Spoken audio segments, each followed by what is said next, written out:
Hey everyone, welcome back to the channel. In this video, I'll show you how to activate your Bank of America credit card online so you can start using it right away. To get started, open a web browser and go to the official Bank of America website. Sign into your account using your online ID and passcode. If you don't have online banking set up yet, you'll need to enroll first before activating your card.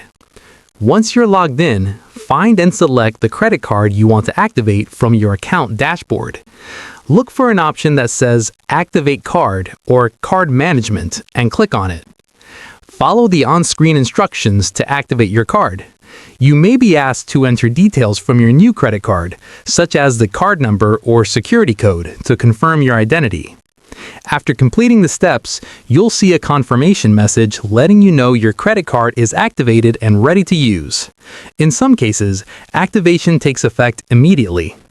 That's it for this video. If this guide helped you activate your Bank of America credit card online, make sure to like, subscribe, and leave a comment if you have questions. Thanks for watching, and I'll see you in the next one.